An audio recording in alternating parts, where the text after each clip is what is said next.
میں اس کے اوپر پہلے مروت صاحب آپ سے بھی چاہوں گا، میں ایک بات اور کرنا چاہتا ہوں، ایک سیکنڈ، صرف ایک سیکنڈ، صرف ایک سیکنڈ باتیں اس کے اوپر ملک صاحب، محسن نقوی صاحب انگیج کر رہے تھے، دوسری طرف سے علی امین زندہ پور تھے، بیرسٹر گوہر تھے.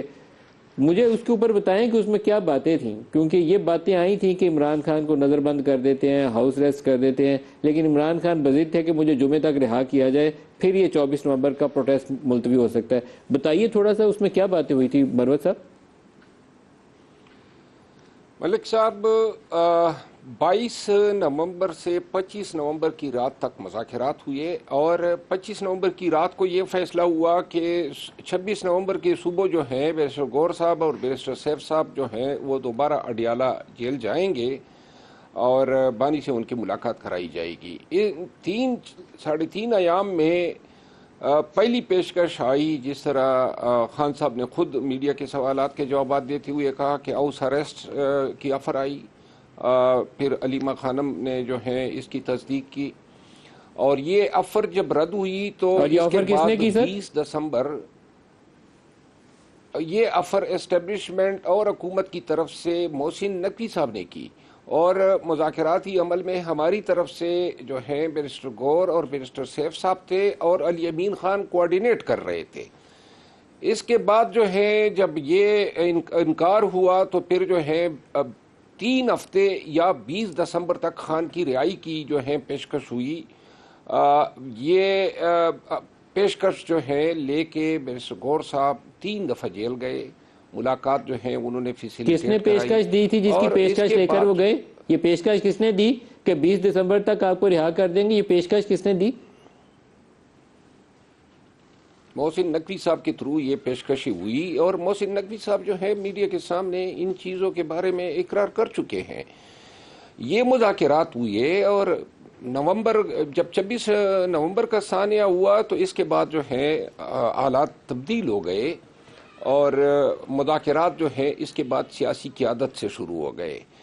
یہ پیشکشیں ماضی میں وقتاً فوقتاً اسٹیبلشمنٹ جو ہے وہ ڈائریکٹلی یا انڈائریکٹلی رابطہ کرتی آئی ہے اور بات چیت ہوتی آئی ہے، لیکن 26 نومبر کے ثانیے کے بعد اب کوئی بیک ڈور مذاکرات نہیں ہو رہے ہیں. یہی مذاکرات ہیں جو سامنے نظر آ رہے ہیں، اور بہتر ہوتا کہ یہ جو حکومت کی طرف سے جو ٹیم مقرر ہوئی ہے اس میں اگر محسن نقوی صاحب کو جو ہے مذاکراتی ٹیم کا حصہ بنا لیتے تو شاید یہ ملاقات جو ہے اب تک ہو چکی ہوتی. یہ آپ کی بات سے مجھے اتفاق ہے. محسن نقوی صاحب جو ہیں ان کو مذاکراتی عمل میں ابھی بھی شامل کرنا چاہیے.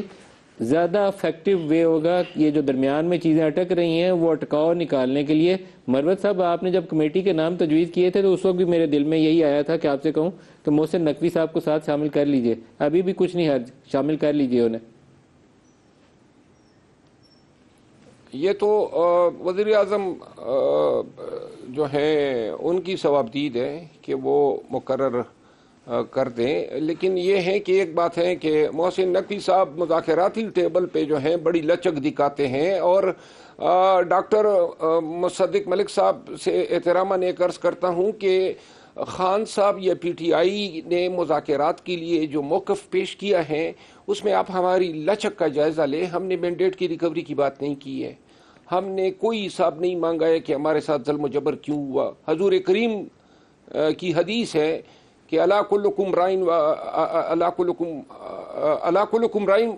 وکلکم مسئول عن رعیتہ، یعنی کہ ہر حاکم سے اپنی رعیت کے ساتھ رویے پہ پوچھا جائے گا. ہم نے کوئی یہ سوال نہیں کیا مذاکراتی ٹیم پہ مینڈیٹ کی ریکوری آپ نہیں دے سکتے تھے، مشکل مطالبہ تھا، ہم نے رکھا ہی نہیں.